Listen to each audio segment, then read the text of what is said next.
వెచ్చగని వెన్నెల ధారావాహిక నవల రచన పఠనం డాక్టర్ కె గీత. భాగం 31. జరిగిన కథ. అమెరికాలో తన తల్లికి స్నేహితురాలు, స్త్రీలకు సహాయం చేసే సంస్థ సహాయను నడిపే ఉదయన్ని కలవడానికి వస్తుంది సమీర. 4 నెలల గర్భవతైన సమీర తనకు విడాకులు తీసుకోవాలని ఉందని, అందుకు దోహదమైన పరిస్థితుల్ని చెప్తుంది. ఉదయిని తన్మయ్ కథ చెప్తాను, విన్నాక ఆలోచించుకోమని చెప్తుంది సమీరతో. చుట్టాల పెళ్లిలో కలుసుకున్న తన్మయి శేఖర్లకు పెద్దవాళ్ల అనుమతితో పెళ్లి జరుగుతుంది. పెళ్లైన మరుక్షణం నుంచే శేఖర్ అసలు స్వరూపం బయటపడుతుంది. మొదటి సంవత్సరంలోనే అబ్బాయి పుడతాడు. తన్మయి యూనివర్సిటీలో ఎంఏ చదువుతూ ఉంటుంది. తన్మయి ఆశయాల్ని భరించలేని శేఖర్ గొడవ చేసి ఇంట్లో నుంచి వెళ్లిపోయి విడాకుల నోటీసు పంపుతాడు. తన్మయి స్థానిక రెసిడెన్షియల్ పాఠశాలలో ఉద్యోగానికి కుదురుకుంటుంది. యూనివర్సిటీ క్యాంటీన్ బయట చెట్టు కింద చిన్న చిన్న రాళ్ల మీద కూర్చుని ఉన్నారు అనంత, రాజు, దివాకర్, కరుణ, తన్మయి. చేతిలోని జేఆర్ఎఫ్ క్విజ్ పుస్తకం తెరిచి తన్మయి ప్రశ్నలు అడగసాగింది. ఇన్నాళ్ళు ఏ పుస్తకం చదివినా వ్యాసరూప ప్రశ్నలతో పాటు బిట్ పేపర్కి పనికొచ్చే ప్రశ్నలని అనిపించినవన్నీ ఆ పుస్తకంలో రాయసాగింది తన్మయి. జేఆర్ఎఫ్లో మొదటి భాగమైన బిట్ పేపర్ ప్రిపరేషన్కి ఈ నోట్సు బాగా ఉపయోగకారి అయ్యింది. దాదాపు 500 ప్రశ్నలవి. ఈ ప్రశ్నల్ని వారంలో కనీసం 3 సార్లు ఒక్కొక్కరు అందర్నీ అడగాలన్న ఒప్పందం చేసుకున్నారు. ఈవేళ తన్మయి వంతు. వారం వారం మళ్లీ మళ్లీ అడుగుతూ ఉండడం వల్ల అందరికీ ఇప్పటికే కంఠోపాఠం అయ్యాయి. ప్రశ్నలో మొదటి పదం వినగానే సమాధానం చెప్పేసాగారు. ఇవి కాకుండా ఇంకేమైనా అడిగే దమ్ము ఎవరికైనా ఉంటుందా అసలు అని నవ్వాడు దివాకర్. అవే ప్రశ్నల్లో 4 నుంచి 10 వాక్యాల్లో రాయగలిగిన సమాధానాల్ని కరుణ వివరిస్తూ ఉంటే రాజు గబగబా పాయింట్స్గా నోట్సు రాయసాగాడు. అందరికీ తలో కాపీ ఇవ్వడం కోసం తన్మయి, అనంత వాటిని తమ దస్తూరీతో తిరగరాయసాగారు. క్యాంటీన్లోంచి కాఫీ తెచ్చుకుని తమ వైపు నడిచి వస్తున్న డిపార్ట్మెంట్ హెడ్ చిదంబరం గారిని చూస్తూనే చప్పున నిలబడ్డాడు దివాకర్. అంతా లేచి నిలబడ్డం చూసి, ఏమిటోయ్ నిన్న కూడా చూశాను, చెట్టు కింద దుకాణం పెట్టారేమిటి అన్నారు చిన్నగా నవ్వుతూ. జేఆర్ఎఫ్ చదువు మాస్టారు అన్నాడు దివాకర్. తన్మయి చేతుల్లోని బిట్ పేపర్ కాగితాల వైపు చూసి, నేనొకసారి చూడొచ్చా అన్నారు మాస్టారు. ఒక్కో పేజీ తిప్పుతూ, ఇవన్నీ ఎక్కడి నుంచి సేకరించారు అన్నారు ఆశ్చర్యంగా. గత సంవత్సరం చదివిన పుస్తకాల నుంచి మాస్టారు అంది తన్మయి వినయంగా. అంటే ఇవన్నీ మీకు ఇప్పటికే కంఠోపాఠాలా అన్నారు మరింత ఆశ్చర్యంగా. అవును మాస్టారు, తన్మయి ఒక పద్ధతి ప్రకారం మమ్మల్ని అందరినీ జేఆర్ఎఫ్ ఉత్తీర్ణులను చేయాలని సహాయం చేస్తోంది. ఇంకా కరుణకి రాని విద్య లేదు. మేమంతా తలో భాగం పంచుకుని ఇప్పటికి అన్నిటిలోనూ దాదాపు నిష్ణాతులైపోయామండి అంది చకచక అనంత. అన్నీ బానే ఉన్నాయి గాని ఎండలో ఈ చెట్టు కింద మకాం ఏమిటి అన్నారు మాస్టారు. డిపార్ట్మెంట్కి ఇప్పుడు సెలవులు కదా మాస్టారు, మేమందరం కలవగలిగే చోటు మాకు ఇంతకంటే ఎక్కడా దొరకలేదండి అన్నాడు కరుణ. నాతో రండి అని లేచారు మాస్టారు. డిపార్ట్మెంటులో అటెండర్ని పిలిచి ఒక క్లాస్ రూమ్ తాళం తీయించి, సెలవులైనా నేను పగటిపూట డిపార్ట్మెంట్లోనే ఉంటాను. మధ్యాహ్నం భోజనం సమయం వరకు మీరిక్కడ చదువుకోవచ్చు. ఒకవేళ ఆ డిపార్ట్మెంట్లో నేను కనిపించకపోతే తిన్నగా మా ఇంటికి వచ్చేయండి. అక్కడ మీకు సమాధానాలు తెలియని వాటికి అవసరమైన సాయం నేను కూడా చేస్తాను. మా ఇంటి లైబ్రరీలోని పుస్తకాలు చదువుకుని నోట్సులు రాసుకోవచ్చు. ఒకటే నిబంధన, పుస్తకాల్ని ఇంటికి పట్టుకెళ్ళకూడదు. మీకు తెలిసిందేగా, పుస్తకం విత్తం పరహస్తం గతం గతః అన్నారు నవ్వుతూ. తప్పకుండా మాస్టారు, చాలా థ్యాంక్స్, నమస్కారం అని బయటకొచ్చారు అందరూ. దివాకర్ వాళ్ళిల్లు మాస్టారింటికి దగ్గరే. కానీ అతనికి ఇంటి దగ్గర చదువుకోవడం ఎందుకో ఇష్టం ఉండదు. రాజు, అనంతల ఇల్లు ఊరికి చాలా దూరం. గబుక్కున్న రిఫరెన్స్కి పుస్తకాలు కావాలంటే చాలా కష్టం. బయటకు రాగానే తన్మయి, మాస్టారు చెప్పినది నిజమే, మనకేవైనా డౌట్స్ ఉంటే వెంటనే అడిగి సమాధానాలు తెలుసుకోవచ్చు అంది. కరుణ ఎందుకో ముభావంగా ఉంటున్నాడు. తన్మయితో ప్రత్యేకించి మాట్లాడడం, తన వైపు చూడడం చేయడం లేదు. తన్మయికి అదొక ఊరటగా అనిపించింది. కారణమేదైనా తన వరకు తనకి కరుణ గురించిన ఆలోచనలు అస్థిమితాన్ని కలగచేస్తున్నాయి. మర్నాడు తను కోర్టు వాయిదాకి వెళ్లాల్సి ఉంది. ఎల్లుండి డిపార్ట్మెంట్లో కలుద్దాం. నాకు హాస్టల్లో రేపు పనుంది అంది తన్మయి లేస్తూ. అబద్ధం చెప్పాలంటే పరమ అసహ్యం తన్మయికి. అయినా తప్పనిసరయ్యి ఇలాంటివి చెప్పాల్సి వచ్చినప్పుడు తన్మయి గొంతు వణికిపోతుంది. అనంత గమనించి పక్కకు తీసుకువెళ్ళింది. అంతా బానే ఉందా తన్మయి అంటూ. చప్పున కళ్ళనీళ్లు తిరిగాయి తన్మయికి. నాకు ఈ కోర్టుల చుట్టూ తిరగడం అస్సలు నచ్చడం లేదు అనంత అంది. అతన్ని కోర్టు చుట్టూ తిప్పిస్తున్నాననుకొని నువ్వు అనవసరంగా తిరుగుతున్నట్టు నాకు అనిపిస్తుంది. అందువల్ల నీకు కలుగుతున్న మనస్తాపం అతనికి కలుగుతుందనుకోను. అతను నీలాగా భావుకుడు కాదు, సున్నిత మనస్కుడు కాదు. కాబట్టి అతనికి ఇవన్నీ చాలా మామూలు విషయాలు తన్మయి. అతను ఎన్ని సంవత్సరాలైనా కోర్టు చుట్టూ తిరగగలడు. ఇంక మగవాడు కాబట్టి అతను ఏం చేసినా సమాజం అతనికి వంత పాడుతుందన్న ధీమా ఉంది. కానీ ఒక స్త్రీగా మన పాటలేమిటో నీకు చెప్పాల్సిన అవసరమే లేదు. ఇంక బాబు విషయం అంటావా? ఇప్పటికే నీకు వాడికి తండ్రి అనేవాడు లేకపోతేనే బావుండన్న భావం స్థిరపడి ఉండాలి. అసలు అతనికి బావు పట్ల ప్రేమే ఉంటే ఇదంతా చేసేవాడే కాదు. ఎటు చూసినా అతను నిన్ను ప్రేమగా చూసుకోనివాడు, డబ్బు మనిషి, ఒక అధ్వానపు తండ్రి, ఒక సరైన వ్యక్తిత్వం లేని పరమ చవట. నీకు ఏ విధంగానూ తగనివాడు. అతని కోసం నువ్వు ఇంతగా బాధపడుతూ కోర్టు చుట్టూ దేనికోసం తిరుగుతున్నావో ఆలోచించుకో సాలోచనగా అంది అనంత. బస్సులో హాస్టల్కి వస్తున్నంతసేపు తన్మయికి అనంత చెప్పిన మాటలే గుర్తుకొస్తున్నాయి. అతనికి తనకు మధ్య మిగిలిన బంధం ఒక్క బాబు మాత్రమే. మిగతావన్నీ ఎప్పుడో కాలంలో కలిసిపోయాయి. తన్ని ఇన్ని హింసల పాలు చేసిన అతను కోరుకున్నవన్నీ తనెందుకు చెయ్యాలి? అందుకే తను విడాకులు ఇవ్వదు, తనకెంత కష్టమైనా సరే. మర్నాడు కోర్టుకి పుస్తకాలు పట్టుకుని వెళ్ళింది. పుస్తకం పట్టుకుంటే తన్మయికి చుట్టూ ప్రపంచంలో ఏం జరుగుతుందో తలకెక్కదు. పరీక్షల సమయంలో, బస్టాండ్లో బస్సు కోసం వేచే సమయంలో కూడా చుట్టూ గందరగోళంలో తనకి దీక్షగా చదువుకోగలిగిన ఏకాగ్రత ఉంది. అది ఇప్పుడు ఒక వరం అయ్యింది. తన్మయి చేతిలోని జేఆర్ఎఫ్ నోట్సులో దృష్టి కేంద్రీకరించింది. లాయర్ లోపలికి పిలిచినప్పుడు యాంత్రికంగా వెళ్ళి 5 నిమిషాల్లో బయటికి నడిచింది. శేఖర్ వైపు కన్నెత్తి కూడా చూడలేదు. అతనిప్పుడు తనకి ప్రత్యర్థి మాత్రమే. ఎక్కడో చదివింది, నీ శత్రువు గురించి నువ్వు ఆలోచిస్తున్నావంటేనే అతను నీ మీద గెలుపు సాధిస్తున్నాడని అర్థం. ఇక మీదట అతని ఆలోచనల్ని కూడా రానివ్వకూడదు దృఢంగా నిశ్చయించుకుంది. ఆ వారంలో స్కూలుకి సెలవులొచ్చాయి. ఆయాలు ఊళ్ళు వెళ్లారు. హాస్టల్ భవనాలన్నీ దాదాపు ఖాళీ అయ్యాయి. వార్డెన్లు కావాలంటే వెళ్ళొచ్చు, లేకపోతే ఉండిపోవచ్చు. వెంకట్ 2 రోజులు వెళ్ళొచ్చాడు. మురళి ఒకరోజు పొద్దుటే వెళ్ళి సాయంత్రానికి వచ్చేశాడు. ఆయాలు కూడా సెలవు తీసుకున్నారు. సాయంత్రం భోజనాలయ్యాక ముగ్గురు 2 హాస్టళ్లకి మధ్య కుర్చీలు వేసుకుని కూచున్నారు. తన్మయి మనసు నిండా పరీక్షల తాలూకు పుట్టలు తిరుగుతూ ఉన్నా కాసేపు వాళ్లతో కబుర్లు చెప్పడంలో మనసుకి ఊరట లభిస్తుందనిపించింది. మీరు కంప్యూటర్ ఇన్స్ట్రక్టర్ అయి ఉండి ఓనమాలు దిద్దుతున్నానని చెప్పారేమిటి? అంది తన్మయి వెంకట్తో. బదులుగా మరదే అన్నీ చెప్పేస్తారు అన్నాడు ఎప్పటి హాయైన నవ్వుతో వెంకట్. తన్మయికి ఆ నవ్వు చూస్తే భలే ఆనందం వేస్తుంది. పసిపిల్లాడిలా ఎప్పుడూ సంతోషంగా ఉండడం ఎలా సాధ్యమవుతుంది అతనికి? అదే అడిగింది. అందుకు సమాధానంగా మురళి, జీవితం మీద సీరియస్నెస్ ఉండదు వెంకట్కి అన్నాడు. వెంకట్ సీరియస్గా ఉన్నట్టు ఫోజు పెట్టి, అబ్బా, సీరియస్గా ఉండి మీరిద్దరూ సాధిస్తున్నదేమిటో.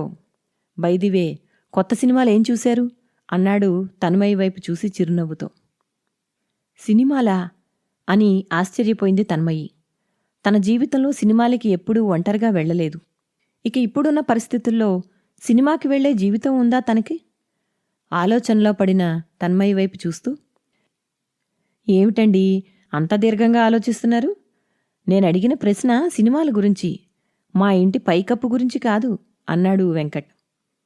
ఈ నవ్వులాట్లకే కాని మీకభ్యంతరం లేకపోతే మీ గాథ వినాలని ఉంది తన్మయ్య గారు అన్నాడు మురళి. తన్మయి ఆశ్చర్యంగా చూసింది. పైకి ఎంతో గంభీరంగా నిశ్శబ్దంగా కనిపించే ఇతనికి తన గాథ వినే కుతూహలం ఉందన్నమాట. తన మౌనాన్ని మరోలా అర్థం చేసుకుంటూ, అంటే మీకు అభ్యంతరం లేకపోతేనే అన్నాడు మురళి. వెంకట్ కూడా తన వైపు చూస్తూ, మీ గాథ మన ముగ్గురినీ దాటి ఎప్పుడూ ఎక్కడికి వెళ్లదని మాట ఇస్తున్నా అన్నాడు సీరియస్గా. మీకు అంత సీరియస్నెస్ అతకదలండి. అయినా మంచి మిత్రులు. మీకు కాక ఇంకెవరికి చెప్పుకోగలను నా గాథ. కాకపోతే వినే ఓపిక మీకుండాలి అంతే అంది తన్మయి. దాదాపు 2 గంటల సేపు తన్మయి చెప్తున్న సన్నివేశాల్ని అతి నిశ్శబ్దంగా విన్నారు మురళీ వెంకట్. మురళి వెంటనే తేరుకోలేనట్లు కనిపించాడు. ఎటో చూస్తూ తన్మయి బాధల పట్ల దుఃఖిత హృదయంతోనూ, తన్మయిని దుఃఖానికి గురిచేసిన అతని పట్ల కోపావేశాలతోనూ సతమతమవుతున్నట్లు అనిపించాడు. వెంకట్ మాత్రం, మీరు యూనివర్సిటీకి వెళ్ళి వస్తున్నారంటే ఏదో మామూలు విషయం అనుకున్నాను. మీకున్న పట్టుదలకి ధైర్యానికి జోహార్ అన్నాడు. ఎప్పుడూ యోగమూర్తిలా శాంతవదనంతో ఉండే మురళి ముఖంలో కనిపిస్తున్న బాధని చూసి తన్మయికి వేదన కలగసాగింది. తను మురళి ప్రశాంతతని కొల్లగొడుతూ ఉందా? అప్పుడప్పుడే పశ్చిమాన ఉదయిస్తున్న చంద్రుడివైపు చూస్తూ, తన్మయి గారు, మీ కథ విన్నాక మీ పట్ల గౌరవం రెట్టింపయ్యింది. ఎప్పటికీ మీ జీవితం వెనుతిరగని వెన్నెల కావాలని ఆశిస్తున్నాను. మీ ఆశయ సాధనలో నా సహాయం ఎప్పుడు అవసరమైనా చెప్పండి, తప్పక చేస్తాను. మీ జీవితం 10 మందికి స్ఫూర్తిదాయకం. జీవితం అనేది ఒకే ఒక్కసారి మాత్రమే లభిస్తుందని నేను నమ్ముతాను. జీవితం ఎంత చిన్నదో అంత అపురూపమైంది. దాన్ని సార్థకం చేసుకుంటున్న మీకు శిరస్సు వంచి నమస్కరిస్తూ అభినందనలు తెలియజేస్తున్నాను అన్నాడు ఉద్విగ్నంగా. నాకు అంత భాష రాదుగాని మీ జీవితాన్ని జీవించడం అంత సులభతరం ఏమీ కాదు. I have seen the greatest women in my entire life అన్నాడు వెంకట్. నన్ను అంతగా పొగిడేయకండి. నా బాధల్ని చెప్పుకోవడానికి మీరిద్దరూ ఇక్కడ ఉండడం నా అదృష్టం అంది తన్మయి తేలికైన మనస్సుతో. తన్మయి లేచి ఒక్క నిమిషం అని తిరిగి చేతిలో బ్యాగుతో వచ్చి, మురళిగారు, అతను పట్టుకెళ్ళిపోగా మిగిలిన బట్టలివి. మన వృద్ధాశ్రమంలో ఎవరికైనా ఉపయోగపడతాయేమోనని పట్టుకొచ్చాను అంది మురళికి ఇస్తూ. ఇంతలో వంటింట్లో నుంచి వంటతను, వంటావిడ, మరో 2 పనివాళ్లు గాభరాతో పరిగెత్తుకొచ్చారు. ఏమైందని అడిగేలోగా మరింత గాభరాగా, సిలిండర్ పైన మంటలొచ్చేసే మంటలు అంటూ పరుగులంకించుకున్నారు. పక్కనే ఆడుకుంటున్న బాబుని లేవదీసి ఒక్క ఉదుటున తన్మయి కూడా దూరానికి పరుగుతీసి చుట్టూ ఉన్నవాళ్లతో పాటు వెళ్లి నిలబడింది. అంతా హాస్టల్ భవంతికి దూరంగా నిలబడ్డారు. ఎవరికీ ఏమీ తోచడం లేదు. గోర్ఖాలు, తోటపనివాళ్లు కూడా పరిగెత్తుకొచ్చి అక్కడే నిలబడిపోయారు. వంటింట్లో పెద్ద మంట తాలూకు వెలుతురు వస్తుంది. ఎప్పుడు పేలుతుందో, పేల్తే ఏమవుతుందో అన్న ఆందోళన అందరి ముఖాల్లోనూ. మురళిగారేరి అంటూ చుట్టూ చూసింది తన్మయి. వెంకట్ చుట్టూ చూస్తూ వంటింటి వైపు చూపించాడు. వంటింట్లో నుంచి మంటలు రేగుతున్న సిలిండర్ని పెద్ద గుణపంతో బయటకు తోసుకుంటూ వస్తున్న మురళివైపు చూసి, మురళి జాగ్రత్త అని అరిచింది తన్మయి భయంతో చెంగు తీసి నోటికి అడ్డం పెట్టుకుంటూ. ఆ సిలిండర్ని పక్కనే జరుగుతున్న కన్స్ట్రక్షన్ ఇసుకలో పడేసి పరుగెత్తుకెళ్లి కనబడ్డ బకెట్లో నీళ్లు తెచ్చి కుమ్మరించి ఆర్పేశాడు మురళి. అందరూ ప్రశాంతంగా ఊపిరి పీల్చుకున్నారు. బొబ్బలెక్కిన అతని చేతుల్ని దాచుకుంటూ తమ వైపు వస్తున్న మురళిని చూసి తన్మయి అసలతను అలా ఎలా చేయగలిగాడో అర్థం కాక అయోమయంగా తలూపింది. ఇంత అసంకల్పితంగా పరోపకారం చేయగలిగిన ఇటువంటి గొప్ప వ్యక్తులు కూడా ఉంటారా? ప్రమాదం జరిగినప్పుడు ఎవరైనా ముందుగా తమని తాము రక్షించుకునే ప్రయత్నమే చేస్తారు. తన వరకు తనకి ముందుగా బాబు గుర్తొచ్చాడు. అదేం ప్రమాదమో తెలియకపోయినా అసంకల్పితంగా అందరితో పాటు తనూ పరుగుతీసింది. కాని మురళి అందర్నీ రక్షించడానికి తన ప్రాణాలు పణంగా పెట్టడానికైనా సిద్ధమయ్యాడు. అదెలా సాధ్యం? మురళి దగ్గరకు రాగానే కళ్లనిండా నీళ్లతో, మనసంతా నిండిన అత్యున్నత భావంతో 2 చేతులూ జోడించి నమస్కరించింది. మురళి వంటి ఉన్నత వ్యక్తిత్వం ఉన్న వ్యక్తిని ఇంతవరకు తన జీవితంలో చూడలేదు. బహుశా ఎప్పటికీ చూడదేమో. అతని మీద ఆరాధన, గౌరవం 100 రెట్లు పెరిగాయి తన్మయికి. బాబుతో కాళ్లకు దండం పెట్టించింది. అరెరే, ఏమిటిదంతా అన్నాడు దూరంగా జరుగుతూ మురళి. స్కూలు కరెస్పాండెంట్ రాఘవేంద్రరావు గారు ఇంటినుంచి వార్త విని హుటాహుటిన వచ్చారు. మురళిని అంతంత రిస్కులు చెయ్యొద్దని సున్నితంగా మందలిస్తూనే గొప్ప ప్రమాదాన్ని తప్పించినందుకు అభినందనలు కురిపించారు. శేఖర్ లాంటి దుష్టులే కాదు, మగవాళ్లలో మురళిలాంటి ఉన్నతులు కూడా ఉంటారని తన్మయి అర్థం చేసుకుంది. ఆ సంఘటన తన్మయి జీవితం మీద చెరగని ముద్ర వేసింది. బాబుకి స్కూలుకి సెలవులు కావడంతో కంబైన్డ్ స్టడీస్కి తనతో తీసుకెళ్ళక తప్పడం లేదు తన్మయికి. మొదటి నుంచి ఒక కాలు మీద వాణ్ణి కూర్చోబెట్టుకుని మరో కాలు మీద పుస్తకం పెట్టుకుని చదవడం తన్మయికి అలవాటైన విద్యే. ఆ రోజు అందరూ మాస్టారి ఇంటి దగ్గర చేరారు. మాస్టారి భార్య అంతమందికి విసుగు విరామం లేకుండా ఉడకబెట్టిన వేరుశనగలు, కాఫీ అంటూ అస్తమాటు ఏవేవో తెచ్చి ఇస్తున్నారు. మాస్టారుతో సరిసమానమైన గొప్ప వ్యక్తిత్వం ఆమెది. బాబు నిమిషానికి తన్మయిని చదవనివ్వకుండా విసిగిస్తుండడం చూసి మాస్టారు బాబుని, ఇలా రావోయ్, అమ్మని చదువుకోనివ్వు, నీకు జాంకాయలు కోసిస్తాను అని పెరట్లోకి తీసుకెళ్లారు. అది మొదలు ఎప్పుడు మాస్టారింటికి వెళ్ళినా జాంకాయలు అంటూ బాబు ఆయన వెంట పడడం, ఆయన నవ్వుతూ వాణ్ణి ఎత్తుకుని మరీ తీసుకెళ్లడం పరిపాటి అయ్యింది. ఎన్నో కష్టాల్లో ఉన్న ఆ అమ్మాయికి ఆ చదవాలనే దీక్ష చూడు అని మాస్టారు భార్యతో అనడం వింది తన్మయ్యి. ఆ రోజు అంతా వెళ్ళాక, మరి 10 నిమిషాల్లో వెళుదూలే అన్నారు మాస్టారు భార్య వేదవతి. ఇలా చూడమ్మా, నీ కష్టం ఏమిటో నాకు తెలీదు. మాస్టారుకి నీ మీద అమిత వాత్సల్యం. ఆయనకు బాగా కష్టపడి చదివేవాళ్లంటే ఎంతో అభిమానం. నువ్వు పరీక్షల సమయంలో బాబుతో పాటు ఇక్కడే ఉండి చదువుకో. నువ్వు పరీక్షలకు వెళ్ళినప్పుడు బాబుని నేను చూస్తాను అన్నారావిడ. తన్మయికి చప్పున దుఃఖం వచ్చింది. కళ్ల నిండా నీళ్లతో నమస్కరించింది. తన పట్ల కొందరికి ఎందుకింత దయ? ఆ దంపతులిద్దరినీ జీవితంలో మర్చిపోకూడదు అనుకుంది తన్మయి. ఆవిడ చేత్తో వండిన కలగూర పప్పు, పెరటి చిక్కుడుకాయల కూర ఎంతో రుచికరంగా అనిపించాయి తన్మయికి. కొసరి కొసరి వడ్డించారావిడ. జేఆర్ఎఫ్ పరీక్షలు రాసే రోజు రానే వచ్చింది. మాస్టారు భార్య దగ్గర బాబుని వదిలింది. ఈ పరీక్ష కోసం ఎన్నో రోజుల నుంచి ఎదురుచూపు. ఇదొక అంతిమ ఘట్టం. చావో రేవో తేల్చుకోవలసినంత తెగింపు. ముందు రోజు నుంచే ప్రశ్న తర్వాత ప్రశ్న తలలో ప్రత్యక్షమవుతూ ఉన్నాయి.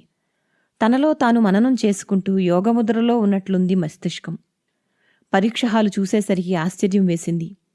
అన్ని డిపార్ట్మెంట్లకి కలిపి ఒకే పెద్ద హాల్లో జరుగుతూ ఉంది పరీక్ష. మొత్తం యూనివర్సిటీలో కొన్ని వేల మంది అక్కడ పరీక్ష రాస్తున్నారు. పరీక్షలో మొదటి విభాగం ఇంగ్లీషు, లెక్కలు ఏ సబ్జెక్టు వారికైనా సమానమని గుర్తుకు వచ్చింది తన్మయికి. రెండవ విభాగం, మూడవ విభాగాలు పూర్తిగా సబ్జెక్టుకి సంబంధించిన పేపర్లు. తమ డిపార్ట్మెంటు నుంచి సీనియర్లు కూడా చాలామంది పరీక్ష రాస్తున్నారు.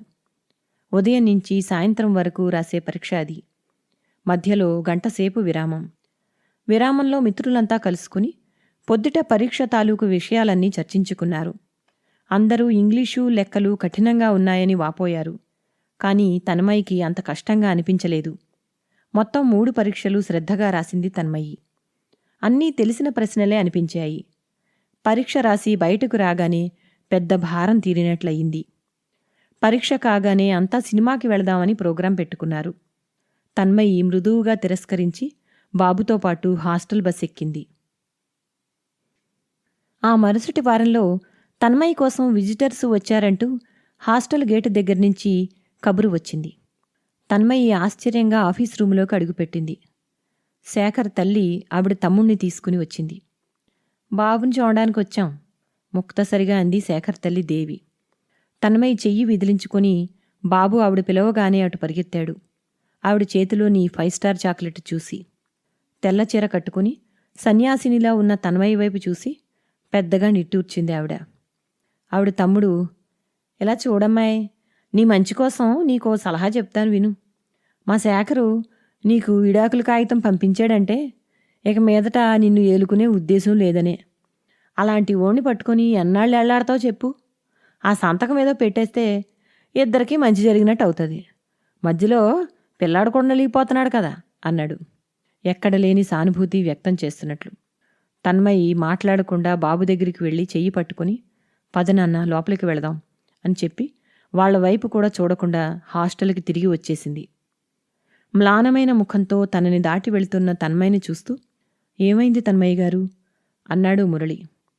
మురళీగారు, నాకు సాయం చేస్తానన్నారుగా, దయచేసి నా కోసం ఏ విజిటర్ వచ్చినా నేను అందుబాటులో లేనని చెప్పించండి అంది నమస్కరిస్తూ తన్మయి. మురళి విసవిసా గేటు దగ్గరికి నడిచాడు. తన గదిలోకి రాగానే దుఃఖం ఆగలేదు తన్మయికి.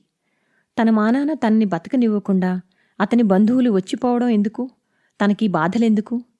తనేం చెయ్యాలో ఇప్పటికీ వాళ్లే శాసిస్తారు. బాబు తమ దృష్టి నుంచి దూరం కాకుండా ఉండడానికి సాయశక్తులా ప్రయత్నిస్తున్నట్టున్నారు. ఆ మరుసటి నెలలో జ్యోతి భానుమూర్తి వచ్చారు. స్వయంగా భానుమూర్తి బాబాయి మనవడి పెళ్లి జరుగుతుంది. తన్మయిని పట్టుపట్టి తీసుకువెళ్ళింది జ్యోతి. పొద్దుట వెళ్ళి సాయంత్రానికి వచ్చేసేదే కాబట్టి ఒప్పుకుంది తన్మయి.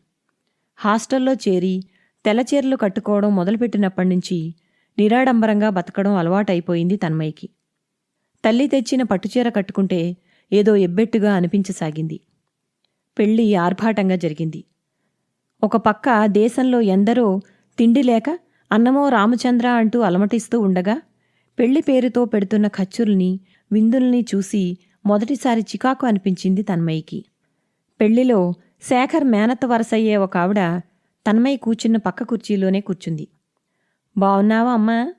ఎప్పుడో నీ పెళ్ళిలో చూశాను అన్నట్టు మీ ఆయన మరెవరో పిల్లల్ని పెళ్లి చేసుకుని దాంతోనే ఉంటున్నాడంట తెలుసా? వాళ్ళు కాపురం ఉన్న ఈదిలోనే నెల్లూరులో మా చెల్లెలు ఉంటా ఉంది అంది. తన్మయికి ఒక్కసారిగా ఒంట్లో నుంచి కంపరం పుట్టుకొచ్చింది. అక్కడ్నుంచి లేచి మరో చోటికి వచ్చేసిన ఆవిడ చెప్పిన మాటే చెవుల్లో గింగుర్లు తిరుగుతుంది. వాడు ఆ పిల్లని వాడుకున్నాడు. వాళ్ళు కాళ్ళు చేతులు కట్టి మరీ పెళ్లి చేసేశారు అని.